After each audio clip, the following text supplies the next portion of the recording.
jaze sasa. Roho tukufu njoni jaze sasa. Utakaseni aya njoni jaze sasa. Nimejaa udhaifu na inamia kwako. Roho tukufu sasa nitilie na nguvu. Roho tukufu njoni jaze sasa. Utakaseni aya njoni jaze sasa.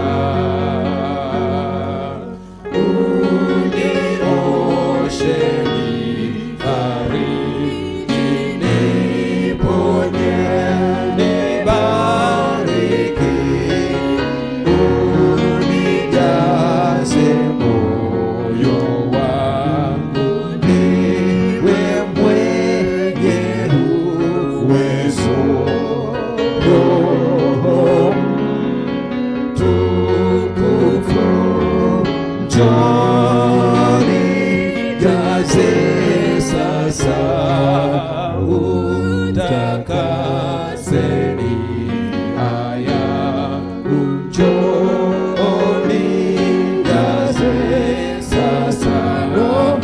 Roho tukufu njoni jaze sasa. Utakaseni aya njoni jaze sasa.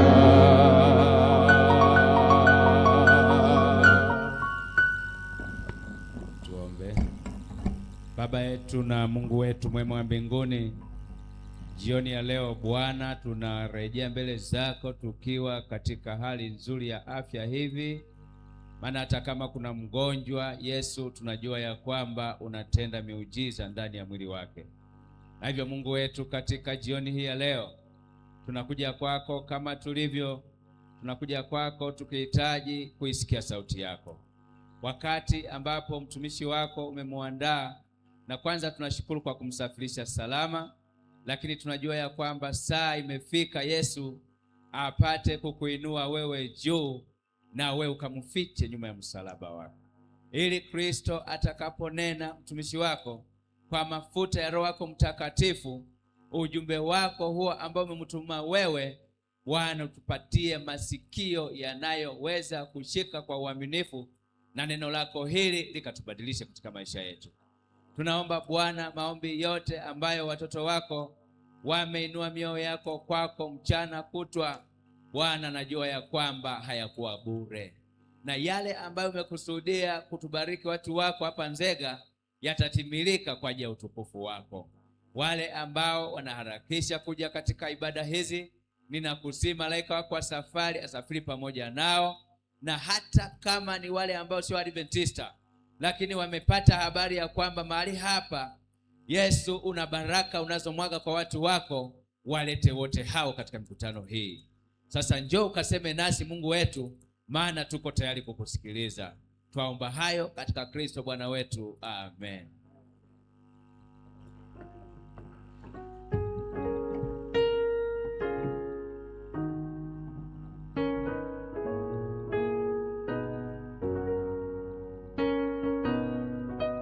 Niwakaribishe Wito Kwaya, ndio watakuwa wahubiri namba 1.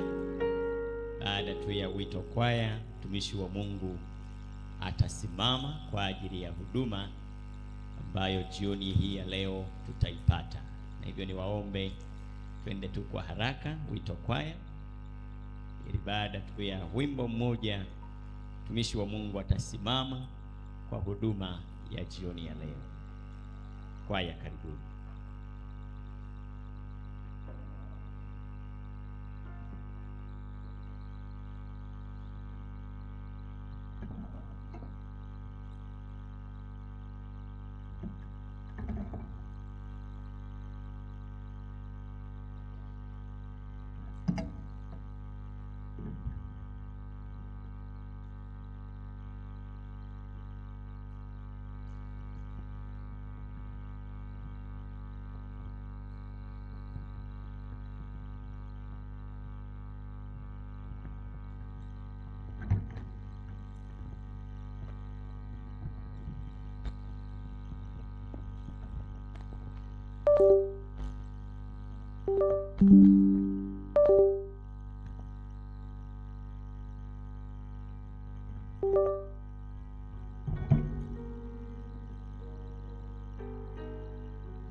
Anajibu kwa wakati, mambo yote yanatimilika.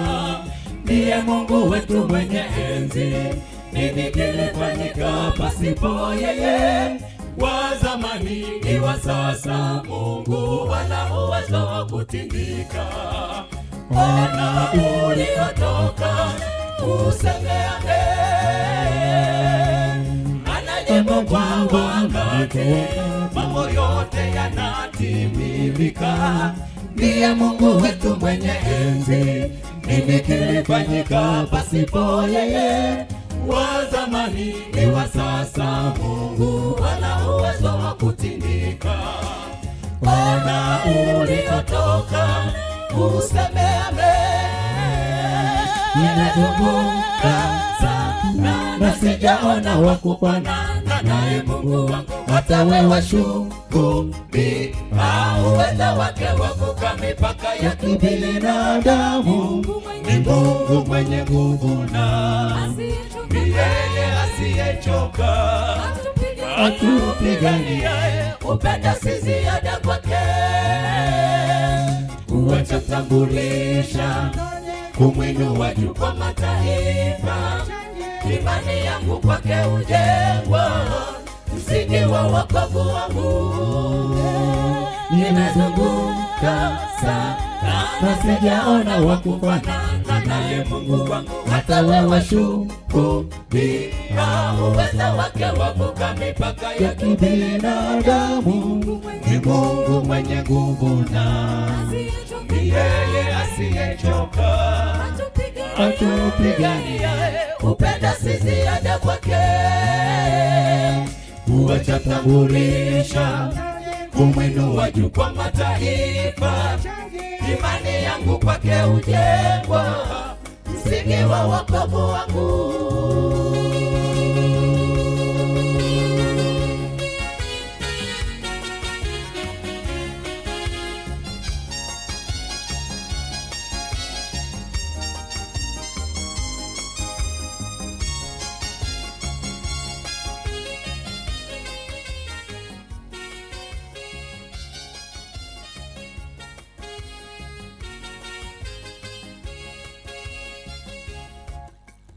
Hivi ni kazi yake, ni kwa neema tu kufika hapa. Kazi yake kweli yatukuka, amini Mungu yafanya makuu. Afanyayo Mungu wetu, ona yadhihirika kwa ulimwengu. Hufanya ya ajabu kwa watu wake. Hivi ni kazi yake, ni kwa neema tu kufika hapa. Kazi yake kweli yatukuka, amini Mungu yafanya makuu. Afanyayo Mungu wetu, ona yadhihirika kwa ulimwengu. Hufanya ya ajabu kwa watu wake. Ninazunguka sana na sijaona wa kufanana naye Mungu wangu. Hata wewe shuhudia uweza wake wavuka mipaka ya kibinadamu. Ni Mungu mwenye nguvu na yeye asiyechoka, atupigania, upenda si ziada kwake. Huacha tambulisha kumwinua juu kwa mataifa. Imani yangu kwake hujengwa, msingi wa wokovu wangu. Nimezunguka sana na sijaona wa kufanana naye Mungu wangu. Hata wewe shuhudia uweza wake wavuka mipaka ya kibinadamu. Ni Mungu mwenye nguvu na yeye asiyechoka, atupigania, upenda si ziada kwake. Huacha tambulisha kumwinua juu kwa mataifa. Imani yangu kwake hujengwa, msingi wa wokovu wangu. Nimezunguka sana na sijaona wa kufanana naye Mungu wangu. Hata wewe shuhudia uweza wake wavuka mipaka ya kibinadamu. Ni Mungu mwenye nguvu na yeye asiyechoka, atupigania, upenda si ziada kwake. Huacha tambulisha kumwinua juu kwa mataifa.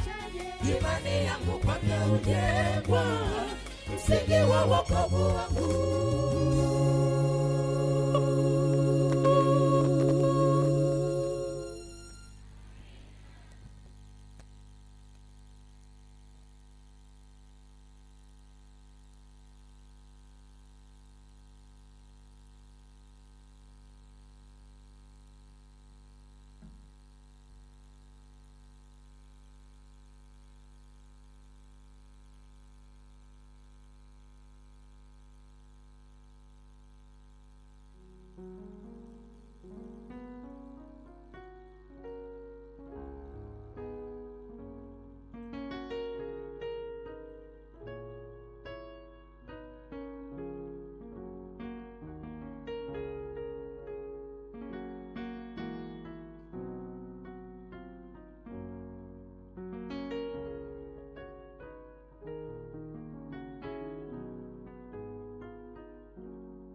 Bwana ni mwema wakati wote. Mimi binafsi ninayo furaha kubwa sana kujumuika pamoja nanyi. Nadhani ni tangu dunia iumbwe, hii ni mara yangu ya kwanza kufika kwenye kanisa hili. Huo ndio ukweli, lakini ninashukuru kwamba nimekuja kwa ndugu zangu katika Kristo, wapendwa wenzangu, wasafiri wenzangu tunaoenda nao mbinguni. Kokote unakokwenda ukakutana na watu wa Mungu, hao ndio ndugu, hao ndio baba, hao ndio dada, hao ndio kaka. Mchungaji baba yake na Pastor Butoke, huo ndio ukweli wote. Mungu akubariki, umefyeka vichaka na mama, na kazi umeisimamia, umekabidhi kijiti. Mungu akubariki sana. Ninasema hivi kwa sababu tena usijidai unampenda mama au mjomba au shangazi ikiwa hujampa nuru ulionayo. Muda si mrefu atakoma kuwa baba yako. Fikiria, baba yako hamtaki Yesu, wewe umeamua kwenda mwenyewe mbinguni na yeye amebaki duniani. Atakuwa lini baba yako? Amekoma kuwa baba yako. Wakati fulani Yesu alisema, ndugu zangu na baba zangu ni hawa wanaonisikiliza hawa. Kwa hiyo ndugu zangu na baba zangu, marafiki zangu, ndio ninyi. Popote unapokutana na ndugu katika Kristo, hao ndio ndugu wa kweli. Haleluya. Kwa ninayo furaha kubwa sana kuja kujumuika nanyi katika siku hizi 10 ambazo zimeshamegeka 2 za maombi maalum ya kuomba Roho Mtakatifu. Ni maombi ya kuomba Roho Mtakatifu. Kabla sijaenda mbali, nimeshatambulishwa, mmenifahamu, lakini huko nilikotoka kuna watu wamewasalimia. Ya mke wangu na watoto waliwasalimia sana. Lakini pia jana nilikuwa hapo South Nyanza Conference kwenye vikao vya idara yetu. Nilipokuwa naondoka waliwasalimia sana. Lakini pia mwenyekiti wetu wa jimbo kuu la kaskazini mwa Tanzania, kwa maana ya union yetu ya kaskazini mwa Tanzania, Pastor Mpwani, aliwasalimia sana. Kwa ujumla hao viongozi na wengine wote waliojua na kuja hapa waliwasalimia sana sana, maana wanajua hao ni ndugu katika Kristo. Nichukue fursa hii pia kuwapongeza viongozi wenzangu, mchungaji wa mtaa, mkurugenzi mwenzangu wa idara ya uchapishaji katika conference hii ya magharibi mwa Tanzania. Niwashukuru pia washiriki wa mtaa huu, hususan haya makanisa 4 ambayo mmechagua kuwa pamoja ili tujifunze pamoja. Niwaombe sasa tujitahidi kualikana. Tuje tu, ni siku 10, unajua zinamegeka, zimebaki 8 na zitaisha kesho kutwa tu. Mwalike mwenzako na wewe jiweke kwenye mazingira ya kujumuika. Fanya hivyo na Mungu atakubariki sana. Lakini pia katika miongoni mwa siku hizi 10 tutakuwa na semina za uongozi katika idara ya uchapishaji ya Union yetu ya kaskazini mwa Tanzania, na hiyo semina tumechagua kuifanyia hapa Nzega. Kwa hiyo wenzetu watakuja, watu wengi sana, watu zaidi ya 150 au 130 na kitu watakuwa pamoja nasi katika mwendelezo wa hizi siku 10 za maombi.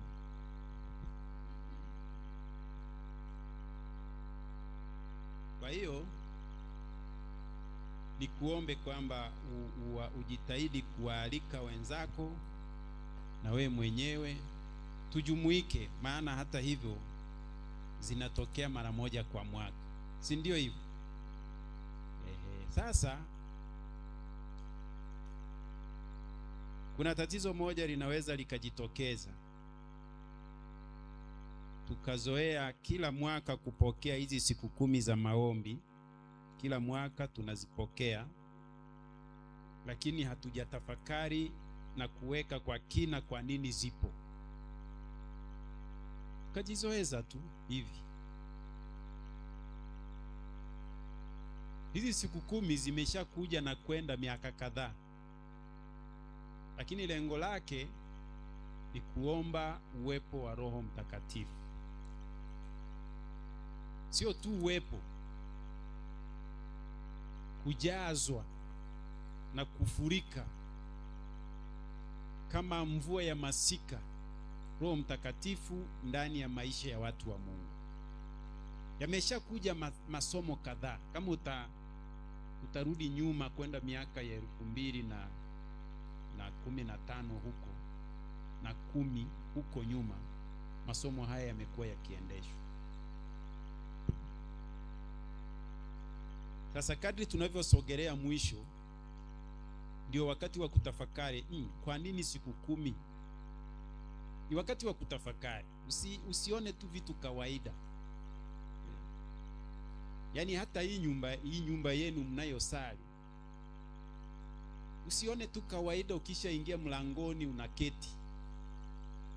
Hebu fika mahala uruhusu kichwa chako kiangaze maeneo mengi.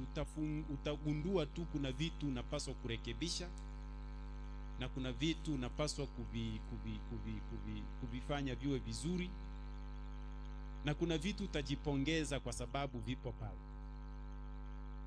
Ila ukawa umejizoeza tu, ukifika unakaa, hutaona. Kwa hiyo kadri hizi siku zinavyokuja, fika mahara utafakari, kwa nini kila mwaka siku 10 mwanzoni? Kwa nini? Na maombi yanakuja, lengo lake ni kuomba Roho Mtakatifu afurike ndani yetu.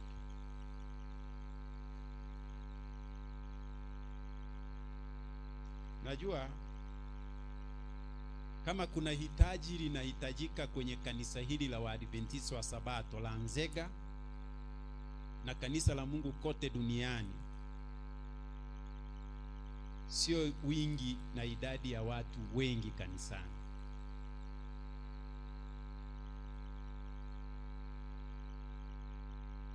Hitaji kubwa kwenye kanisa hili ni mafuriko ya Roho Mtakatifu kwa watu wa Mungu.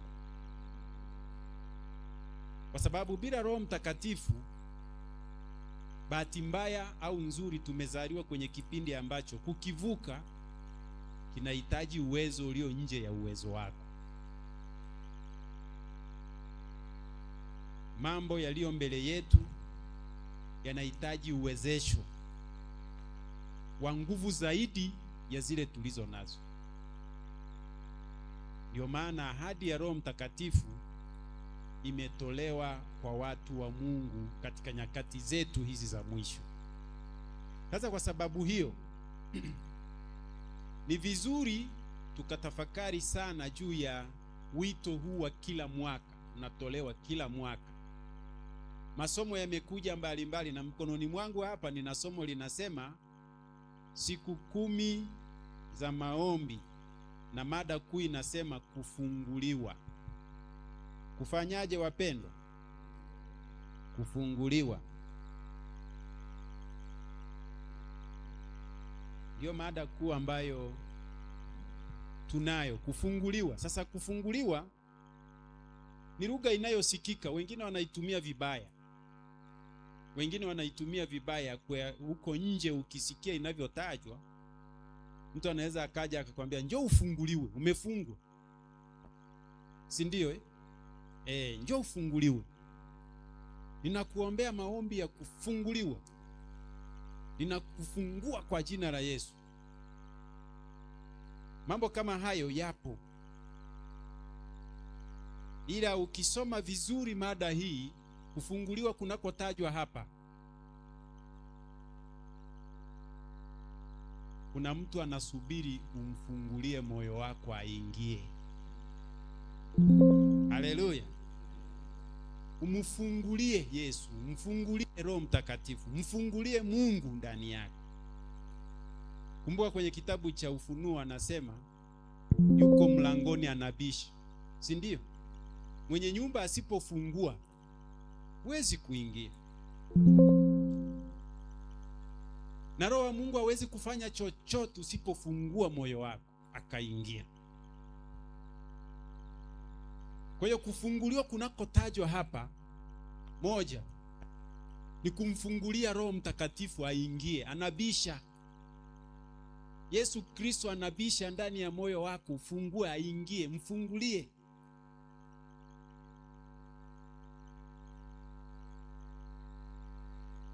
Cha pili kinachozungumuzwa kwenye mada ya kufunguliwa, Roho Mtakatifu. Hapa nitasoma, najua jana tulianza kujifunza mada hii, lakini hapa nitasoma kufafanua maana ya pili, kwamba kabla Yesu hajafa aliwaahidi wafuasi wake zawadi ya Roho Mtakatifu. Ukisoma kwenye kile kitabu cha Yohana 14 fungu la 15, 16 na 17 anasema, nami nitamuomba Baba, naye atawapa msaidizi mwingine ili akae nanyi hata milele, ndiye Roho wa kweli. Haleluya. Hiyo ni ahadi. Baadaye, mara kabla hajaondoka duniani na kwenda kuandaa mahali pa milele kwa ajili yetu au kwa ajili ya watu wake, Yesu aliwaagiza wanafunzi wake wasitoke Yerusalemu, bali waingoje ahadi ya Baba ambayo ni ubatizo wa Roho Mtakatifu. Kwenye kitabu cha Matendo sura ya 1 na lile fungu la 4 na la 5. Sasa anasema hata hivyo zawadi hii iliyoahidiwa kwa kiasi kikubwa haijafunguliwa na watu wa Mungu. Yaani ni mfano mtu aje akupatie zawadi nzuri tu, alafu uiweke tu hapo, kasha hujui kilicho ndani yake. Zawadi ya Roho Mtakatifu hatujaifungua. Haleluya. Sasa tunatolewa wito wa kufungua. Mada inayosema kufunguliwa ina maana ya kwamba anaita, anabisha tumfungulie. Lakini ni zawadi iko tayari, tulishapewa, tuifungue. Haleluya. Ni zawadi tayari. Bila shaka Roho Mtakatifu pekee ndiye atakayetusaidia hata kumfungua. Maana hii zawadi ambayo hatujaifungua, kwanza haizungumuziwi. Namba 2, tunajifunza na kuichunguza ahadi hii, lakini mara nyingi hatufikii hatua ya kuifungua zawadi hii ya Roho Mtakatifu. bado imefungwa. Sasa atakayetusaidia ni yeye mwenyewe. Kwenye kitabu cha Ezekieli 36 fungu la 26 anasema, nami nitawapa ninyi moyo mpya, nami nitatia roho mpya ndani yenu. Mungu ndiye atakayetusaidia. Kitabu cha Isaya pia anasema, nitamwaga roho yangu juu ya wazao wako na baraka yangu juu yao utakao wazaa. Kwamba ni Roho Mtakatifu pekee anayeweza kubadilisha hata watoto wetu. Mnajua sisi wengine ni wazazi tayari na wengine ni wazazi watarajiwa. Atakaye wasaidia hao watoto, hata sisi tunaoitwa watoto wa Mungu, atakaye tusaidia ni Roho Mtakatifu. Sisi sote ni watoto wa Mungu. Sasa kama ambavyo jana mlijifunza, naomba kwenye mwanzo huu pia nikazie mambo yafuatayo. Jambo la kwanza, katika maombi haya ya siku 10, najua wengi hamna hivi vitabu. Najua wengi hamna. Ila naona wengi mna simu janja. Wangapi wana somo ambalo liko kwenye simu, unaweza ukali soft copy niseme hivyo? Wangapi wanazo kwenye simu yao? Oh, asante. Sasa nitawaomba muagawie wenzenu hilo somo. Kwa nini muagawie wenzenu hilo somo? Ni kwa sababu hili somo katika hizi siku 10, kama hujaanza naomba ukaanze. Katika hizi siku 10, somo hili lina sehemu kuu 3. Yaani kila siku unapaswa yafanyike mambo mangapi? 3. Jambo la kwanza, unapaswa uwe na wakati wako pekee pamoja na Mungu. Ukiwa uko nyumbani, hujaja kanisani, tafuta muda wako na Mungu. Unajua siku hizi 10 ni siku za maombi, tena ikiwezekana za kufunga na kuomba. Na kufunga na kuomba kunakotajwa hapa, kunaweza kusiwe kuacha kula chakula, ila ninakutia moyo, ukiweza funga na uombe, ni kwa ajili pia ya afya yako. Narudia tena, kunaweza kusiwe kuacha chakula, lakini ukiweza funga na kuomba, ni kwa ajili ya afya yako pia.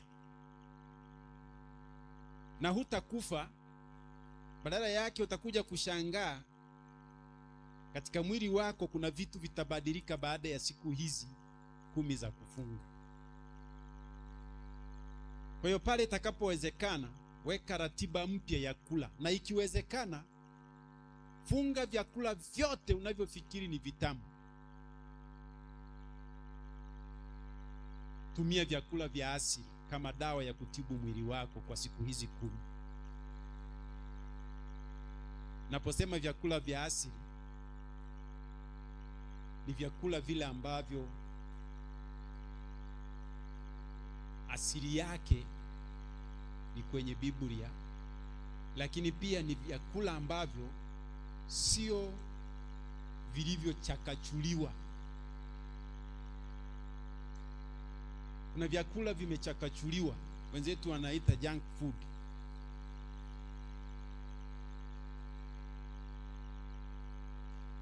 Mtu anapenda mandazi kuliko viazi. Mtu anapenda tambi kuliko hata kutafuna muhogo.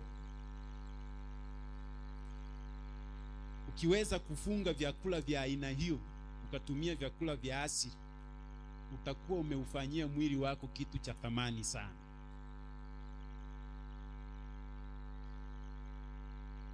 Lakini pia unaweza kufunga vitu vinavyokuchukulia muda. Sasa hivi kitu kimojawapo kinachotuchukulia sana muda ni hizi simu na kompyuta na vitu vingine. Funga, tumia muda na Yesu. Haleluya. Kwa hiyo hakikisha siku yako umeigawa kabla hujaja hapa jioni. Nadhani ni kuanzia saa 10 past. Saa 10 jioni tutafanya saa 10 kwa sababu mikutano hiyo inayokuja itatulazimu kwenda na ratiba vizuri ili tuweze kuienda vizuri. Sasa weka ratiba yako vizuri ya muda wa kuwa na Yesu.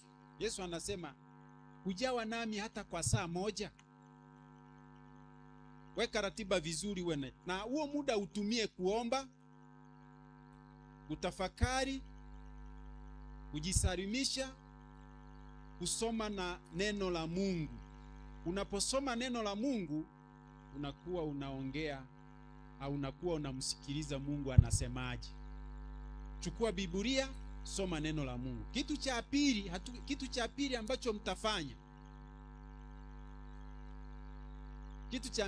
ambacho mtafanya, baada ya kuwa una muda na Yesu wewe binafsi, wanafamilia nao, tumia muda ukusanye familia yako na omba na kujifunza na familia yako. Haleluya. Chukua muda. Unaweza kufanya hata mara 3 kwa siku au mara 2 au mara 1, lakini kusanya familia yako. Kaa miguuni pa Yesu. Jifunze neno la Mungu. Msifu Mungu kwa makuu aliyowatendea. Mshukuru Mungu kwa yote aliyowatendea. Omba msaada kwa yanayowashinda. Jitahidi kuhakikisha ya kwamba familia yako inapata muda na Yesu katika kipindi hiki cha siku 10. Kama unaweza kufunga biashara ukaenda kwenye vikoba, unaweza pia kufunga kwa muda ukakutane na familia yako. Kama unaweza kuomba ruhusa kwa tatizo fulani, unaweza kuomba ruhusa kwa ajili ya hizi siku ukakaa na familia yako. Ndipo jambo la 3, tutakutana kama familia ya Yesu, kanisa la Mungu. Haleluya. Hii sasa itakuwa ni hatua ya kuhitimisha. Hii ni hatua ya kuhitimisha. Sasa jana katika mafundisho haya ya somo la kufunguliwa, jana mlianza kwa kusoma sura ya 1,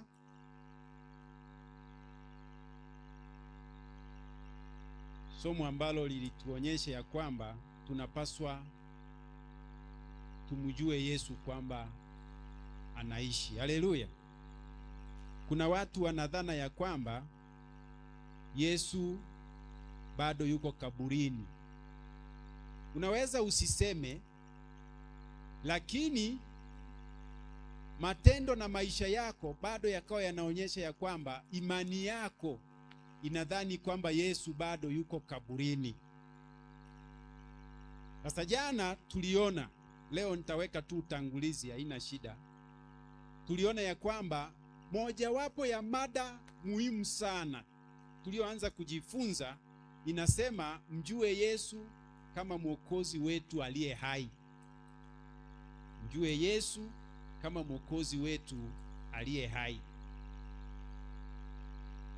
Tulijifunza tukaona ya kwamba Yesu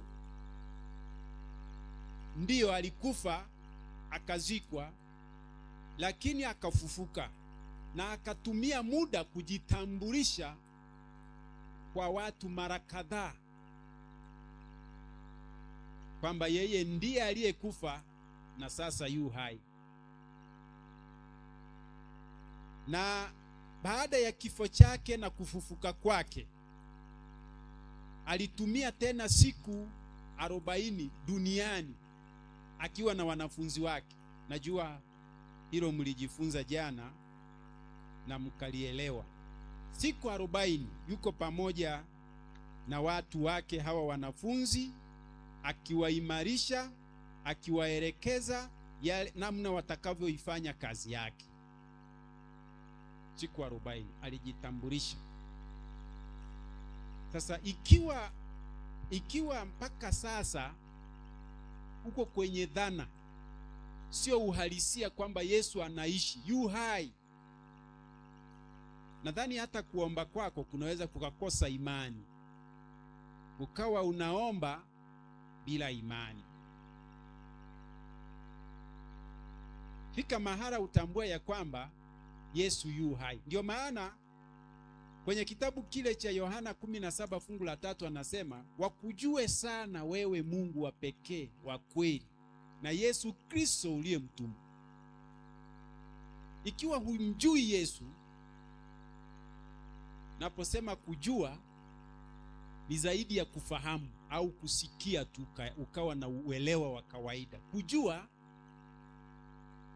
kunaendana na hisia za ndani alizotujaribu hapa mtu wa Mungu, kwamba wangapi wanahisi furaha, tukanyoosha mikono. Lakini yeye alitaka kujua ni wangapi sasa wana furaha.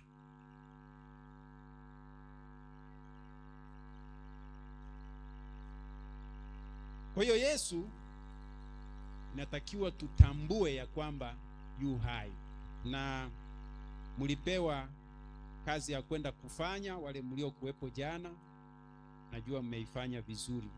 Somo letu la leo linasema fungamana na vipaumbele vya ufalme. Fungamana na vipaumbele vya ufalme. Sasa niliwaomba wale wenye somo mshare na wenzenu, kwa sababu hizo hatua 3 zote ni za muhimu. Unaanza peke yako na Yesu, kisha unakwenda na familia. Hii kuanza peke yako na Yesu inaweza ikawa mapema asubuhi kwenye chumba chako, alfajiri. Ukiona mapema yako ya kuingiliana na watu ni saa 12, jitahidi kuanza hii mapema ninayoisema hata saa 11 au saa 10. Kaa na Yesu, zungumuza naye, jifunze neno lake. Lakini hii ya pili inaweza ikaanza na ile ibada ya pili, familia, ile ibada ya asubuhi. Naanzia hapo kuwa na mikutano ya kujumuika, kuomba na kujifunza kwa kadri mtakavyopangilia kwa siku. Ndiposa jioni kama hii tutakuja pamoja. Tutakuja pamoja. Haleluya. Na hapa pamoja tutakuja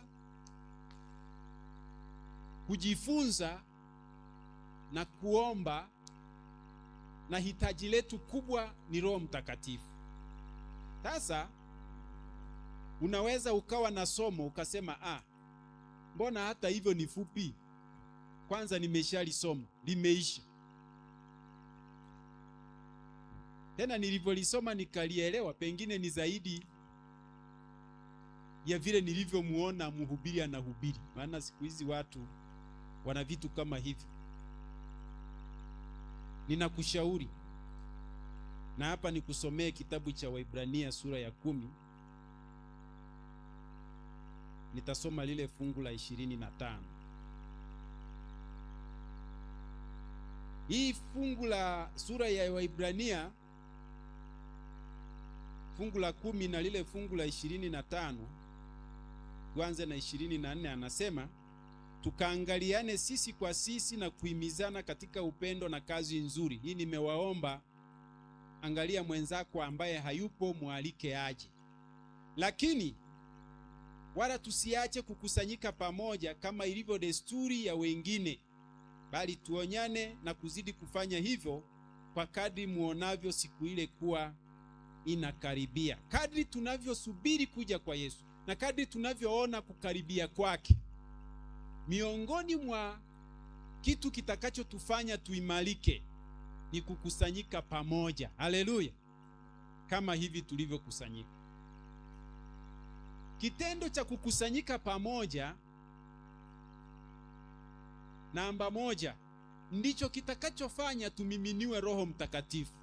Maana anasema kwenye mikutano mitakatifu, ikiwemo mikutano ya ibada, mikutano ya makambi, mikutano ya familia na kadhalika, hapo ndipo Roho wa Mungu atakapomwagwa kwa wingi kwa watu wa Mungu. Kwa hiyo tunapokutana, anaposema usiache kukusanyika, maana yake ni kwamba usipokusanyika kuna kitu utakosa. Mungu mwenye hekima anasema tusiache kukusanyika kadri tunavyoona ule mwisho umekaribia.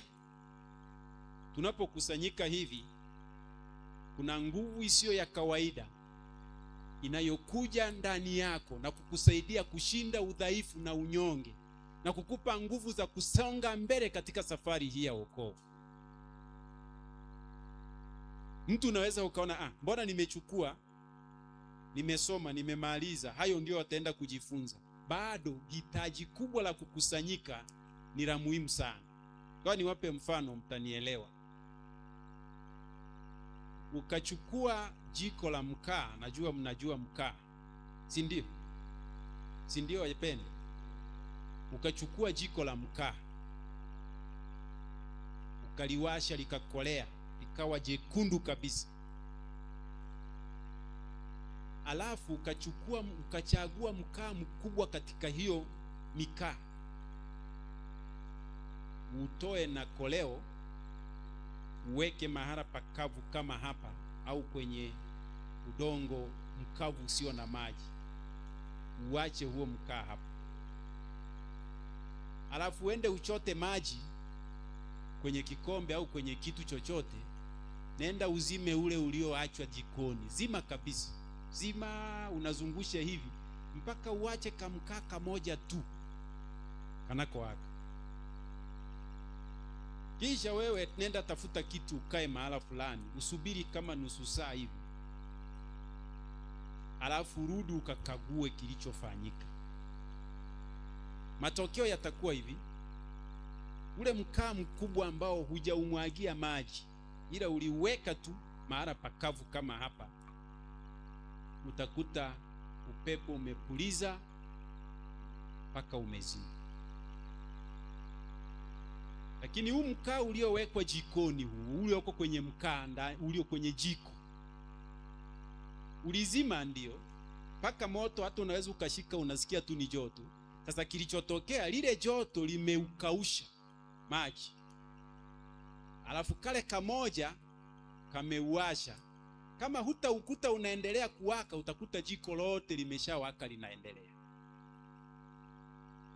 Hili kielelezo kinatuambia nini? Tunapokuja hivi ni kama mkaa ndani ya jiko. Mkaa unapopata joto au kuwaka, wakati mwingine hata haujitambui kwamba umeuzima au umeuasha.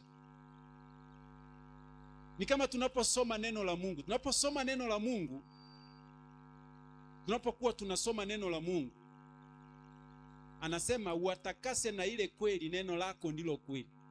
Unavyotakaswa, husikii unavyotakaswa, lakini kusema kweli, kadri unavyosoma neno la Mungu na kulielewa, linakutakasa. Hivyo hivyo tunapojumuika pamoja, tunapokusanyika hivi, joto la Roho Mtakatifu linatukausha na kuwasha moto wa Roho ndani yetu utakao tusaidia kusonga mbele katika safari yetu hii ya wokovu. Kwa hiyo usipuuze kuja kukusanyika. Haleluya. Usipuuze kuja kukusanyika. Usipuuze kabisa. Neema ya Mungu ni kubwa, maana anasema wanapokutanika wawili watatu kwa jina lake, anakuwepo. Hapa humuoni kwa macho, lakini yuko katikati yetu. Na hawezi kukuacha ikiwa una kiu na haja ya kupata msaada wake. Atakusaidia. Ni tofauti na wewe kuwa huko. Kwa hiyo ninawaombeni, tengeneza mazingira ya kuja kwenye mikutano hii na Bwana atawabariki sana. Tutakapokuwa hapa, sijui kama pasta uliunda hivyo vikundi vidogo vidogo, sijui. Okay, asante sana. Tutakapokuwa hapa tutasumbuana kidogo, lakini wala usione shida. Inaweza isiwe leo kwa sababu muda umeenda, lakini naomba usione shida katika usumbufu ule. Kuna wakati tutaomba kama vikundi, kuna wakati tutatafakari kama kwenye vikundi na kadhalika, na tutashauriana na kufanya vitu kwa mfumo ambao umeelekezwa katika somo hili. Lakini kwa leo, mada yetu hii inayosema fungamana pamoja na vipaumbele, nitakuomba tusome baadhi ya mafungu. Fungua kitabu kile cha Waibrania,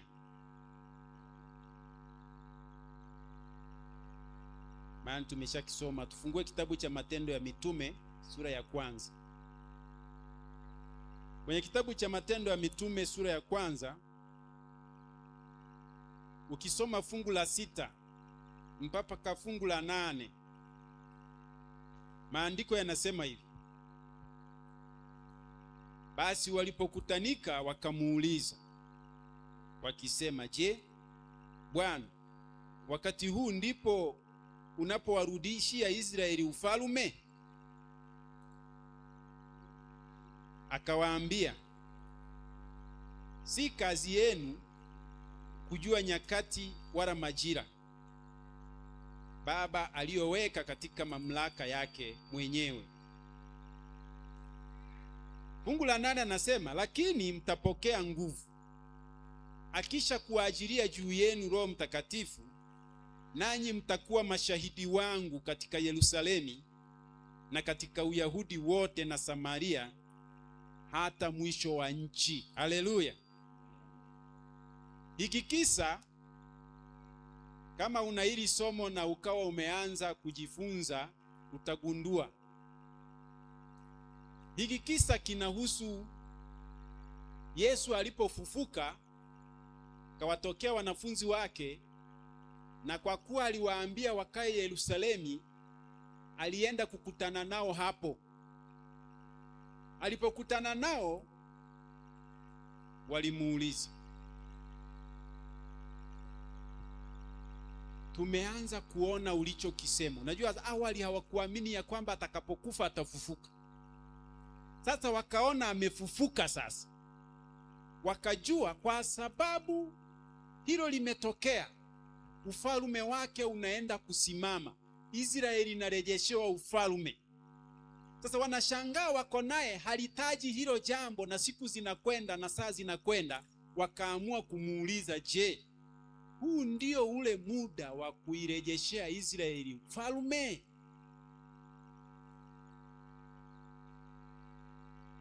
Yesu alisema maneno yafuatayo. Jambo la kwanza, akasema, si wakati wenu, si kazi yenu kujua nyakati wala majira Baba aliyoyaweka kwa mamlaka yake mwenyewe. Haya majira na nyakati zimewekwa kwenye mamlaka ya Mungu mwenyewe. Unajua hujui utakufa lini. Hiyo iko kwenye mamlaka ya Mungu mwenyewe. Nyakati zipo ambazo hata usihangaike kutafuta kuzijua. Sasa anawaambia hili nalo liko kwenye mamlaka ya Mungu mwenyewe. Hampaswi kutafiti kuyajua.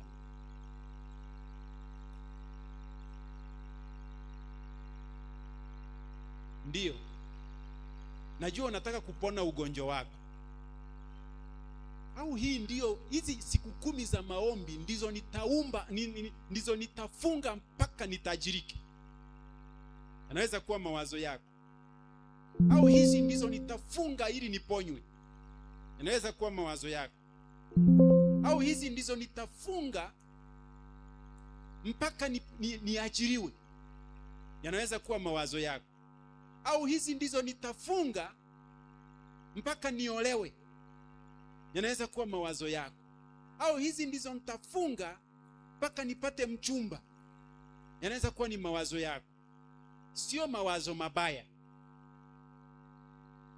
ila Yesu anasema kazi yako wala isingekuwa hiyo.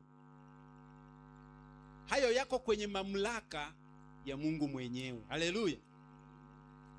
Kazi yako isingekuwa hiyo. Kazi yako ni kutafuta mazingira unapoweza kuketi au kusimama au kuwa katika hali ambayo utamfungulia Roho Mtakatifu.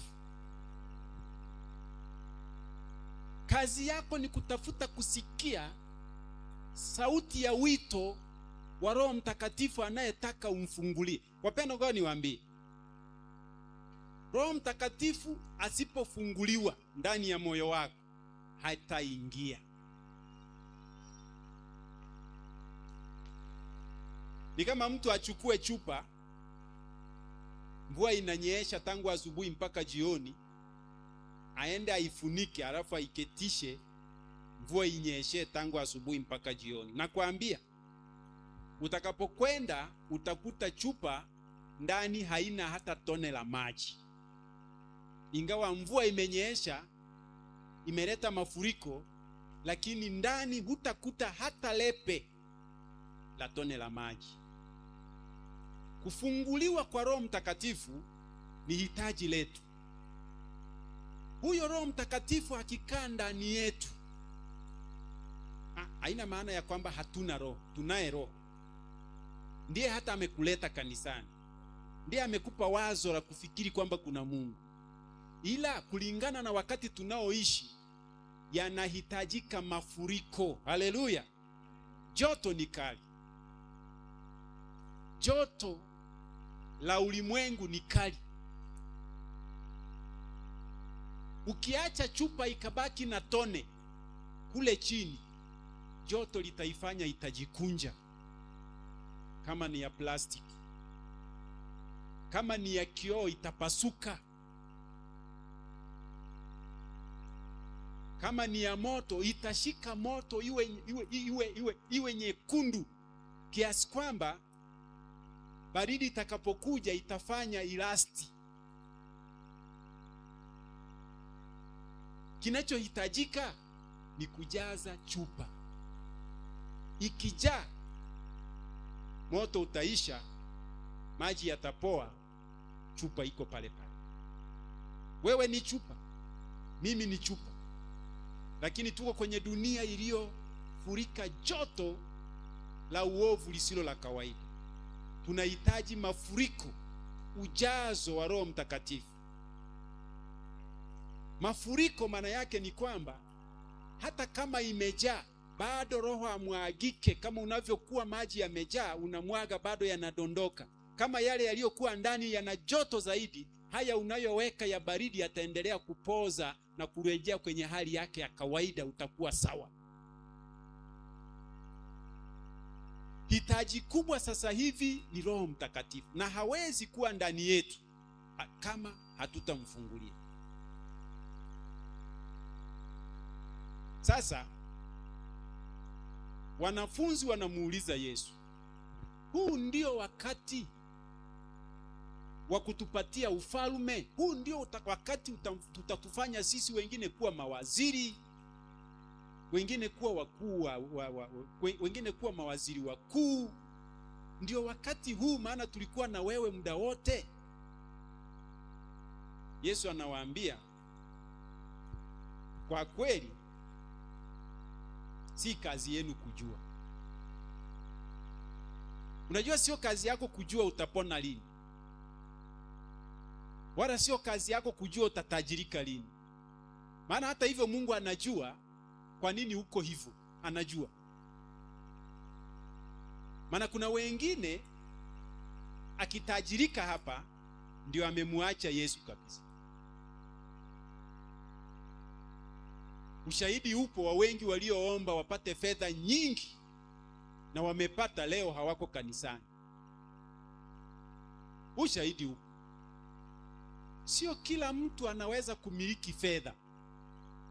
Kuna watu wamezuka wanasema pokea fedha, utabarikiwa kuna watu wamezuka. Sio kila mtu, tuna karama tofauti. Kuna mtu ukimpatia shilingi 500,000 zitamhamisha nyumbani, ataona ametajirika, ataenda kwenye mabaa anywe mpaka ziishe ndio apate nafuu. Kuna mtu ukimjazia fedha hapa ili jumba likajaa, hazitamsumbua, atataka kujua ni kiasi gani. Yeye atakuwa haangalii fedha, atakuwa anajua idadi. Kama ni bilioni 10, bilioni ngapi zitajenga kiwanda fulani, hazimsumbui. Ndio maana unaona kuna wengine wana fedha kupindukia, haziwasumbui. Mungu anatujua.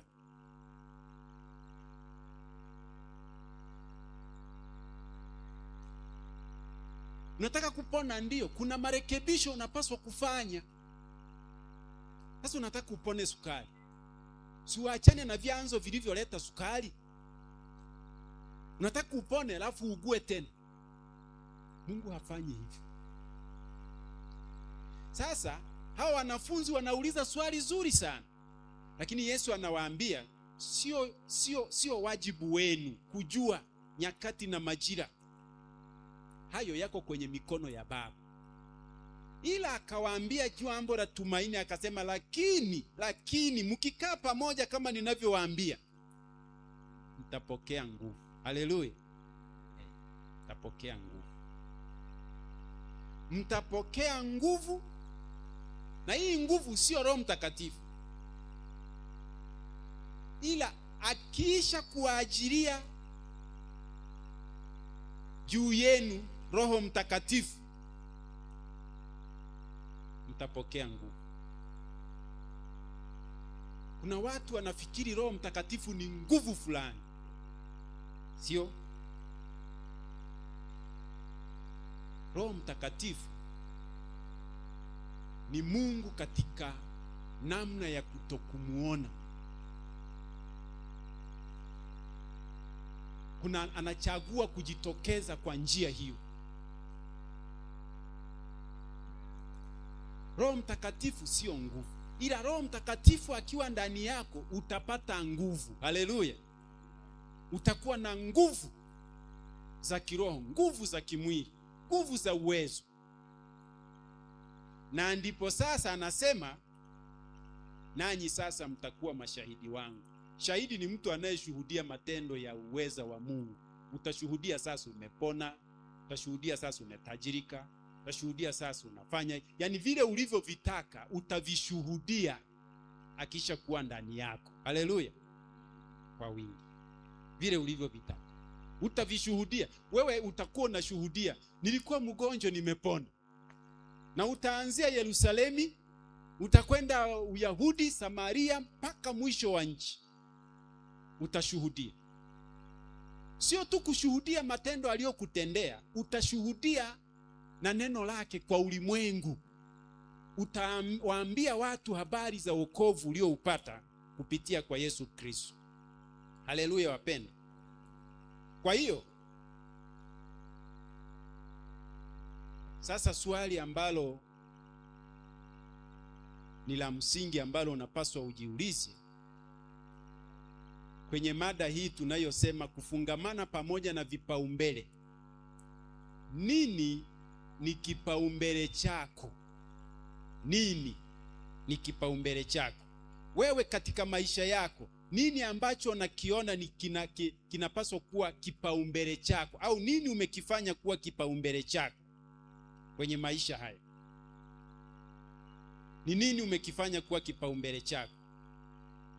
Nini ambacho kimekuwa sehemu au umekifanya kuwa ndicho cha kwanza katika maisha yako? Sasa Yesu hapa anajaribu kuwaonyesha vipaumbele hapa. wanafunzi kwa haraka haraka utaona kipaumbele chao ni kuona amewaletea ufalme. Hicho ndicho kilikuwa kipaumbele chao. Maana wanamuuliza, huu ndio wakati wa wewe kuirejeshea Israeli ufalme? Yaani kipaumbele chao ni hicho. Sasa swali la kujiuliza na wewe ni kwamba nini ni kipaumbele chako? Unajua mtu anaweza akawa kanisani alafu hajui hata kipaumbele chake cha kuwa kanisani. Nini ni kipaumbele chako?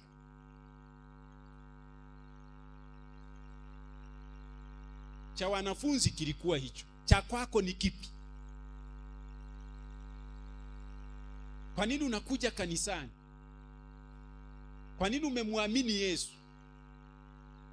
Kuna wengine nao walitaka wawe na dini. Hicho ndicho kipaumbele chake. Lakini kamwe hajamjua Yesu. Nini ni kipaumbele chako?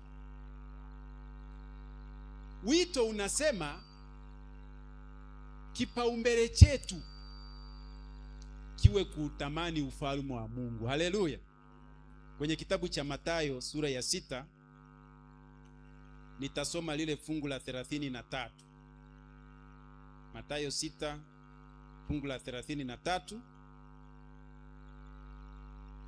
inasema hivi: bali utafuteni kwanza ufalme wake na haki yake, na hayo yote mtafanyiwa nini wapendwa?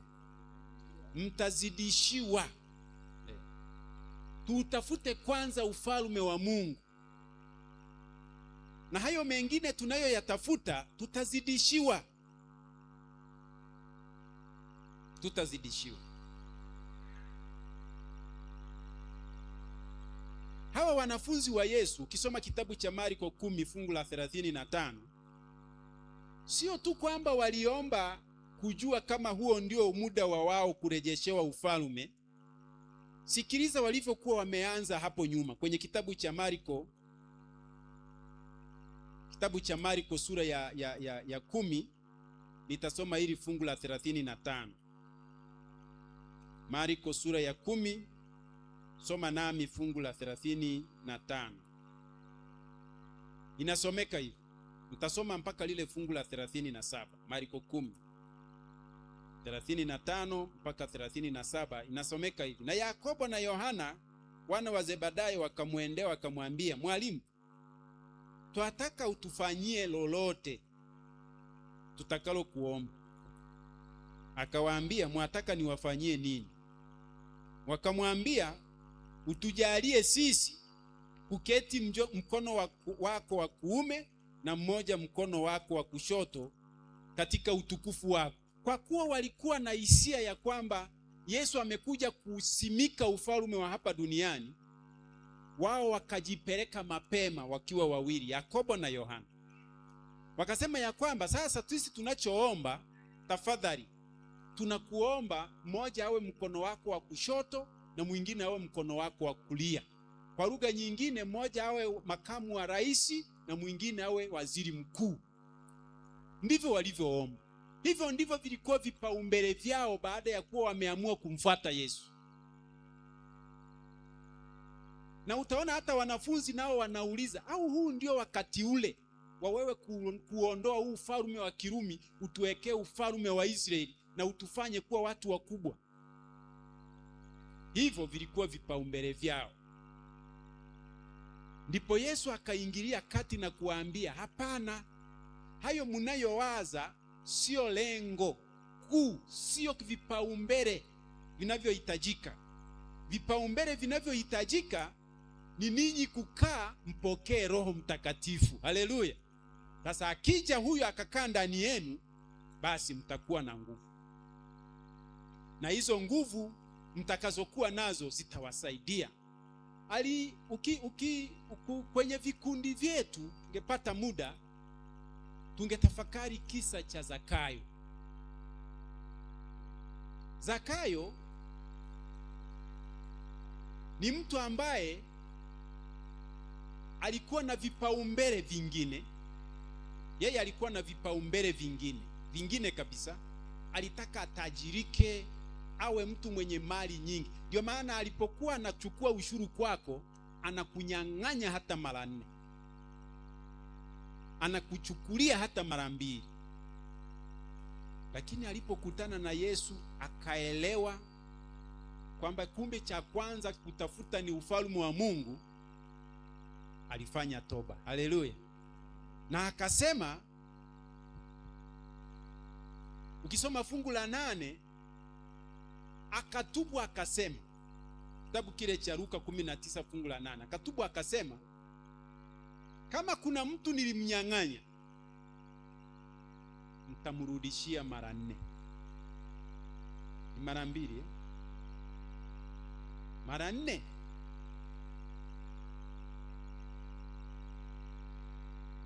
Na nusu itakayobaki ya mambo yangu ya kile nilicho nacho tawagawia maskini. Huyo bado kipaumbele chake ni mali.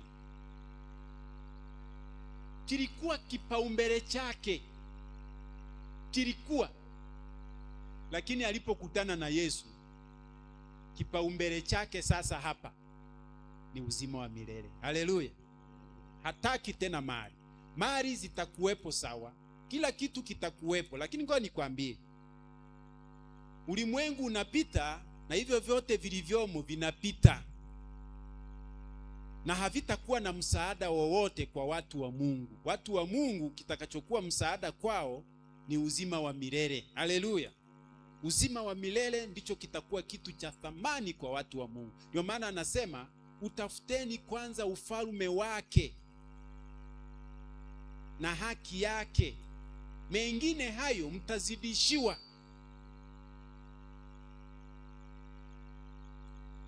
Kipaumbele chako ni nini katika maisha haya ya imani? Nini ni kipaumbele chako? Umetanguliza nini sana kuliko Mungu? Umetanguliza nini sana kuliko ufalme wa Mungu? Nini ni kipaumbele chako? Na hapa uwe mkweli, na mimi niwe mkweli. Hebu jitathimini, tumia muda kujitathimini. Hivi kweli kipaumbele chako hasa ni nini? Jikague tu. Jikague, alafu ujitathimini kwa namna ambayo utajifanyia mtihani mwenyewe, utajisaishia mwenyewe. Uone max utakayopata. Kipaumbele chako ni nini? Ukitaka kujua kipaumbele chako ni nini, angalia nafasi unayomweka Mungu. Yaani kuna watu hapa, vikija vikoba au kaja mpira, siku hiyo Mungu yuko kando huko. Yaani anaweza kutoka hapa siku ya Sabato akaenda kwenye vikao vya vikoba. Yaani anaweza kutoka hapa, anaweza hata asije kanisani akaangalie mpira wa Manchester sijui na nini. Hivyo ndivyo yaani hicho kinakuonyesha kipaumbele chako ni nini. Nini ni kipaumbele chako? Yaani ukiwa mkweli tu wa nafsi yako utajua. Sasa kazi ya siku hizi 10, kazi za siku hizi 10 ni wewe ufanye kama Zakayo. Haleluya. Ni wewe ufanye kama nani? Zakayo. Zakayo ni kweli kipaumbele chake, yaani alikuwa anakusanya fedha kwa nguvu, hata za kuwanyang'anya watu. Kusanya kabisa na kusanya. Anaposema kama kuna niliyemnyang'anya mara 2 nitampa mara 4. Kama kuna niliyemnyang'anya nitamuongezea mara 4. Yeye ni mtu wa mahesabu, anajua muda aliyonyang'anya na fedha ilivyokaa na alivyoizalisha na ilivyoongezeka, anazo. Alikuwa tajiri. Sasa kama alikunyang'anya milioni 10, anakupa milioni 40, huyo ni maskini. Akiwa na kipaumbele cha kuchukua mambo ya dunia, alihakikisha anafanya kweli. anapokuja na kugundua kwamba kile kipaumbele hakina maana, anakiacha. Hiki anachokiendea anakiendea kweli kweli bila mashaka.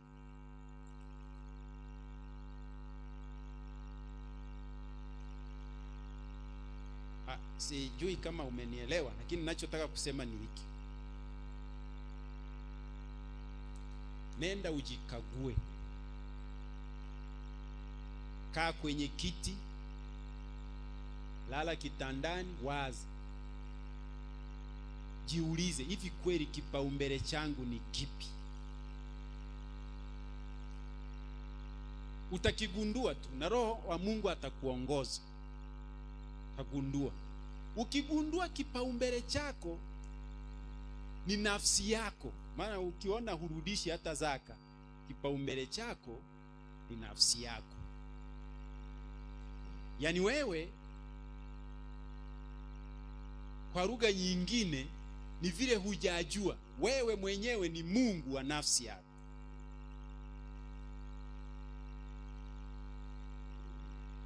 Maana zaka inaonyesha utambuzi wa nani ni mmiliki wa vitu vyako, na ameweka utaratibu.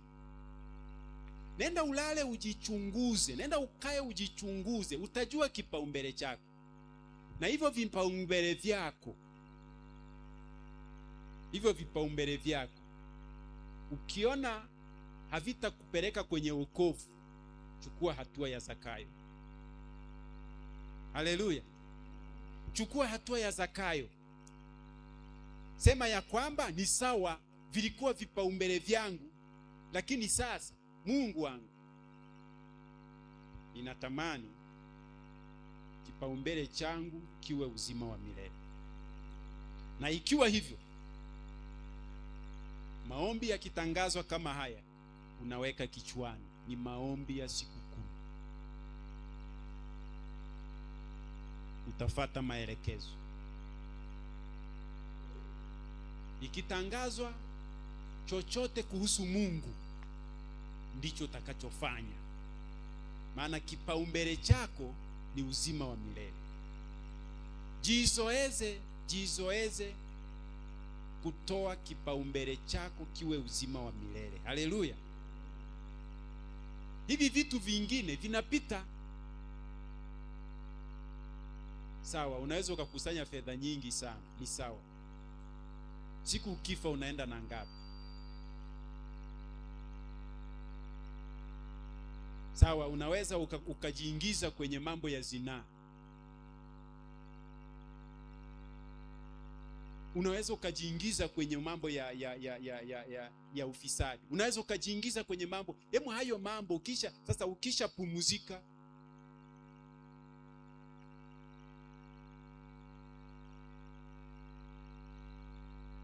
tuchague kipaumbele chetu kiwe uzima wa milele. Na tukifanya hivyo, Roho wa Mungu atatuongoza. Haleluya! Na tutashinda. Haleluya! Tutashinda kwa sababu Roho Mtakatifu akikaa ndani yetu, hakuna kitakachoshindikana. Sasa niwatolee wito wa maombi, lakini tutafanya kwa hatua mbili. Hatua ya kwanza, tutamsifu Mungu. Tumsifu Mungu kwa matendo makuu aliyotufanyia. Hata kitendo tu cha kukupa nafasi, hata kama una vipaumbele vingine, lakini kitendo cha kukupa hamu na furaha ya kuja kanisani, msifu Mungu kwa ajili ya hilo. Hata hivyo, ungesikiaje kwamba kuna haja ya kujikagua kama usingekuwa kanisani? Si ndio? Sasa umesikia? Msifu Mungu kwa ajili ya hilo. Haleluya! Alafu sasa, ukishagundua vipaumbele vyako sio vya uzima wa milele, wala wewe peke yako huwezi, ila Yesu atakusaidia. Haleluya! Mfungulie Roho Mtakatifu. Anabisha, mfungulie akae ndani yako, atakusaidia. Fanya toba, jisalimishe kwake, atakupatia ushindi. Ni akina nani hapa wanaosadiki kuwa vipaumbele vyao katika siku hizi za mwisho si vipaumbele vya Yesu? Yaani wanapoangalia wanakiri hivyo kwamba kwa kweli vipaumbele vyangu sio vile vya Yesu. Kama wapo watu wa aina hiyo, nitawaalika kujumuika nami katika kumuomba Mungu kupanga upya vipaumbele vyetu kuendana na vipaumbele vya ufalme wa milele. Haleluya! Kama kuna watu wa hivyo, nitawaomba. Yaani anayetafakari akaona ya kwamba kwa kweli vipaumbele vyangu ninavyoviona nikilinganisha na neno la Mungu, sio vyote ni kwa ajili ya Bwana, sio vyote ni kwa ajili ya uzima wa milele.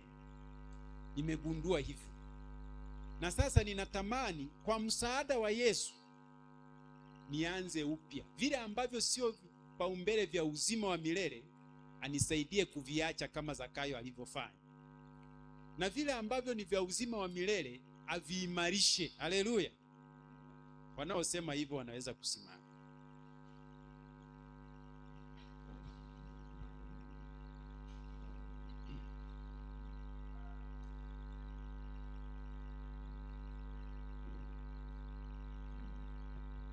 Tumsifu Mungu na wimbo namba 1.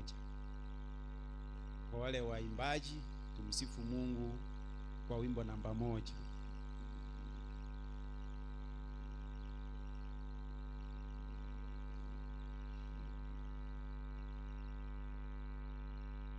Kama waimbaji hao wapo, watusaidie. Tumsifu Mungu kwa wimbo namba 1.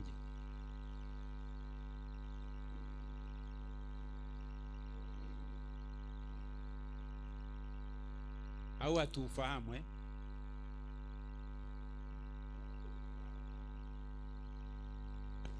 Tumsifu Mungu hata kwa kile alichotupatia mpaka sasa, hata nafasi hii aliyotupatia kuja kwake.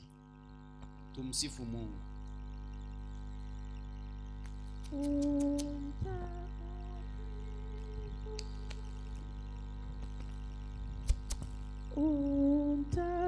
Mtakatifu, tuimbe.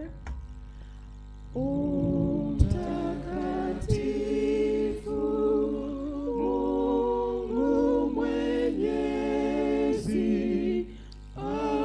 alfajiri sifa zako tutaimba.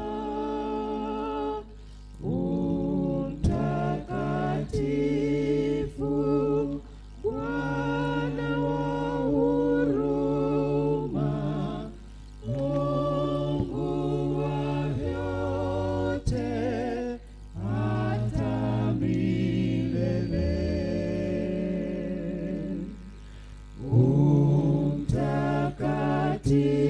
Mtakatifu na malaika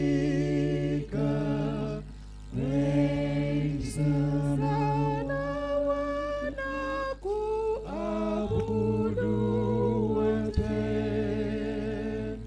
elfu na maelfu wanakusujudu, wa zamani na hata milele.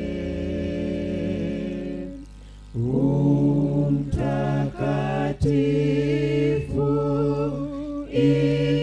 ingawa giza la kuficha fahari tusione.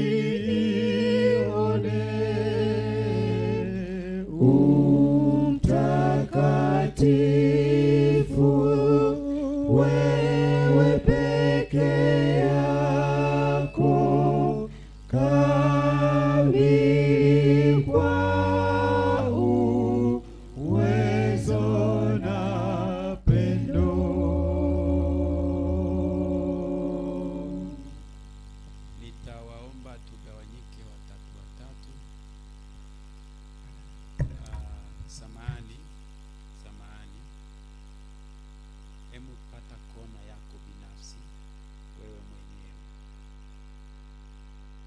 unajua vipaumbele vyako ni vipi. Kama unaviona hivyo vipaumbele sio vya uzima wa milele,